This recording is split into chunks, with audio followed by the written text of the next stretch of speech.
Alrighty, in this week's digital life hacks tip, it's all about your Wi-Fi. How many times have you walked around the house going, oh gosh, Wi-Fi is so annoying, isn't it? I mean, why can't I get more bars in more places? Or when you suddenly sit down to watch something streaming and then it just kind of craps out, you get that buffering message.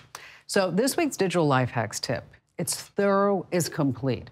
It's everything that you need to do to fix your Wi-Fi for once and all and for good. And we're going to start at the very beginning where you're going to be checking out your router. And then we're going to tell you how to get into the admin console. Don't freak out and say, oh, I'm not a techno geek. I don't know how to do that. We're going to walk you through step by step.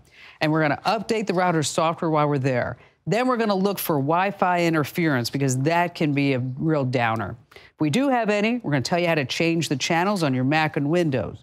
And what about the band? Do we want 2.4 gigahertz spectrum or 5? Well, don't worry. We'll help you through that too.